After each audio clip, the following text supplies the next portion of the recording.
गाजी news channel, सबसे पहले देश और समाज की खबरें। ग्रोवर एंड ग्रोवर की हिस्ट्री की किताब है, उसका एक छोटा सा किस्सा बयान कर दूं मैं आपसे। उसमें लिखते हैं कि जब शहीद भगत सिंह को अदालत में पेश किया गया तो उस भरी अदालत में एक अंग्रेज ने उनसे सवाल किया कि 800 साल तक मुगलों ने हुकूमत की, तब तो आपने बम नहीं फेंका, और हमने सिर्फ 150 साल से हुकूमत की और आपने सेंट्रल लेजिस्लेटिव असेंबली में बम फेंक दिया। उसका बहुत अच्छा जवाब भगत सिंह ने दिया था कि देखिए, मुगलों ने जो हम पर राज किया है वो हमारे दिलों पर राज किया है, और उन्होंने इस मुल्क को सोने की चिड़िया बना दिया है। और इस सोने की चिड़िया की चमक से आप 7 समुंदर दूर से यहां तक आए हैं, और यहां पे आने के बाद अगर आपकी हुकूमत को अगर एक लफ्ज में, एक लाइन में कहा जाए तो वो ये कि आपकी हुकूमत एक स्पंज की तरह है जो गंगा के किनारे हीरो जवाहरात को चूस करके इंग्लैंड में जाकर के टेम्स नदी के किनारे निचोड़ती है, और वो इंग्लैंड मालामाल हो जाता है, और उस दौलत के मालामाल होने के बाद उससे आप अपनी तरक्की करते हैं। मुगलों ने, पठानों ने यहां नहीं किया, इन्होंने यहां की चीजों को यहीं पे खर्च किया, यहीं पे इमारत बनवाई और यहीं की धूल में अपने आप को मिटा दिया। यह था भगत सिंह का जवाब। की छुपी नहीं है कि मुसलमानों का जो किरदार रहा है, जो कुर्बानियां रही हैं इस मुल्क की तरक्की में, इस मुल्क की आजादी में, वो लासानी रहा है, बेमिसाल रहा है। और अगर देखा जाए तो ये मुल्क जो है, अगर आप तारीख में देखें तो हिंदुस्तान जो हमारा मुल्क है, मुत्तहिद मुल्क नहीं था। बेशुमार राजा रजवाड़े थे, रियासतें थीं, उस पर हुकूमत करते थे उन पर। लेकिन जब मुसलमान यहां पे आए हुकूमत के लिए, सबसे पहला जो काम उन्होंने किया था वो ये किया था कि इस मुल्क को एक किया था, और बंगाल से लेकर अफगानिस्तान तक, और इस मुल्क को मुत्तहिद किया था। ये हमारी खूबियां थी। अगर जंगी निज़ाम की बात करें, जो हम वार स्ट्रेटजी की बात करते हैं, सबसे पहले तो इस मुल्क हिंदुस्तान में ज़हीरुद्दीन बाबर लाए थे। पहला जो रॉकेट था वो शेर मैसूर टीपू सुल्तान ने बनाया था, और ये तारीख में दर्ज है। बल्कि जो विलियम कॉन्ग्री था, जो कि एक्सपर्ट था इसका, वो अपनी किताब में लिखता है ये कि उनकी शहादत के बाद 1799 में जब शहीद हुए शेर मैसूर टीपू सुल्तान, तो उसको उन्होंने 1801 में जब्त करके वो इंग्लैंड ले गए, और 1801 से लेकर के 1805 तक उस पर तहकीक करते रहे, रिसर्च करते रहे, समझ नहीं पाए कि इसका सिस्टम क्या है, इसकी डिजाइन क्या है। तो उन्होंने एक किताब वहां से भेजी थी, और उस किताब का नाम था फतहुल मुजाहिदीन, और वो किताब आज भी पेरिस के म्यूजियम में रखी हुई है। और उस किताब को लिखने वाले टीपू सुल्तान थे, जिसमें डिटेल डिस्क्रिप्शन था कि ये जो रॉकेट है इसको कैसे इस्तेमाल किया जाए। तो ये वो पहली मिसाइल थी, आप गूगल में सर्च कीजिए, वो जो पहली मिसाइल थी मैसूरियन मिसाइल टिप्पू सुल्तान ने बनाया था। और आज जो आप मिसाइल देख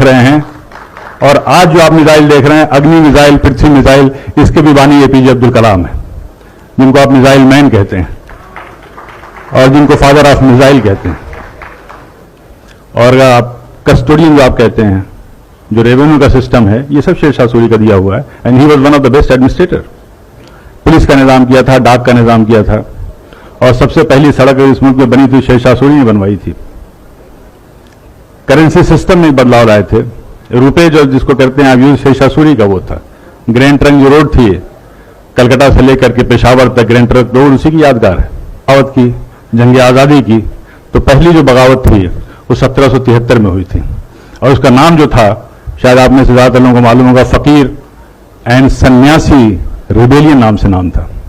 यानी बंकिम चंद्र चटर्जी ने अपनी आनंद मठ की किताब में साफ साफ लिखा है कि उस जमाने में जो फकीर और सूफी हुआ करते थे, जो साधु और सन्यासी हुआ करते थे, वो एक साथ जाते थे, झुंड का झुंड जाते थे, और अंग्रेजों के गोदाम में वो लूटते थे, और उस कहत के दौरान वो जो अनाज लाते थे वहां से वो हिंदू और मुसलमानों में तकसीम किया करते थे। और ये सिलसिला तकरीबन 50 साल तक चला। इसका पूरा तारीख में डिस्क्रिप्शन है। पहली जो जंग आज़ादी थी वो 1857 की थी। और जिस फतवा वर्ड हम कहते हैं, जंग आज़ादी का सबसे पहला फतवा फजल हक खैराबादी ने दिया था। अल्लामा फजल हक खैराबादी ने यह फतवा दिया था जंग आज़ादी में अंग्रेजों के खिलाफ मुहिम का, और उस फतवे का यह असर था कि दिल्ली जैसी राजधानी को हमने फतह किया था।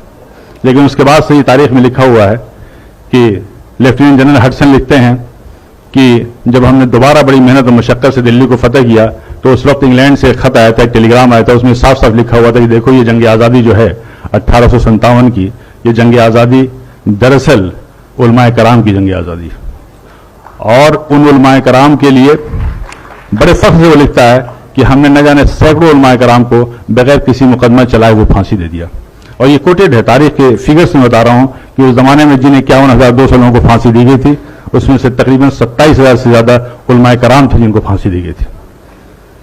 वीर सावरकर ने अपनी किताब में जॉन निकलसन का हवाला देते हुए कहा था कि 1857 की जंग आज़ादी में अगर सबसे ज्यादा किसी का नुकसान हुआ तो मुगल की जो आखिरी रोशनी थी, आखिरी बादशाह थे बहादुर शाह जफर का हुआ। और उन्होंने उसका जॉन निकलसन का हवाला देते हुए लिखा है कि एक बार उनको नाश्ते पर जब उनसे इसरार किया गया तो बहादुर शाह जफर ने कहा था कि मुझे ख्वाहिश नहीं है।